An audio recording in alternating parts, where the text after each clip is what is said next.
أعوذ بالله من الشيطان الرجيم. يا أيها الذين آمنوا إن كثيرا من الأحبار والرهبان لا يأكلون أموال الناس بالباطل ويصدون عن سبيل الله والذين يكنزون الذهب والفضة ولا ينفقونها في سبيل الله فبشرهم بعذاب أليم. ماذا تفعل؟ أحفظ القرآن الكريم كما ترى وتحفظ بهذه الطريقة. ما بها هذه الطريقة وكيف أحفظ؟ خذها مني نصيحة.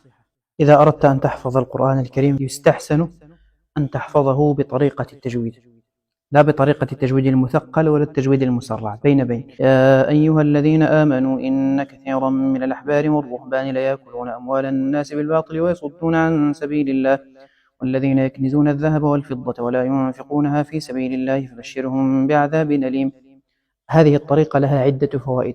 الأولى أن لسانك ينطلق بالتجويد مع مرور الأيام فتصبح إن شاء الله تعالى متقنا لقراءة القرآن الكريم جيدا. الفائدة الثانية تستطيع أن تقرأ القرآن الكريم بعد ذلك دون أن تجد مشكلة في الحفظ، ولذلك أغلب من يحفظ القرآن الكريم بطريقة الهذرمة، هذه طريقة الإسراع، إذا أراد أن يقرأ بالثقل وبالتجويد بعد ذلك يجد مشكلة في ذلك، وهذا الأمر رأيناه وهو مشاهد في هذا الزمان. الفائدة الثالثة كما قلنا أن الإنسان يتعلم التجويد، فعندما يختم القرآن يجد نفسه قد ختم القرآن وختم أيضا معه الأحكام، يعني فيكون بمثابة ضرب عصفورين بحجر واحد.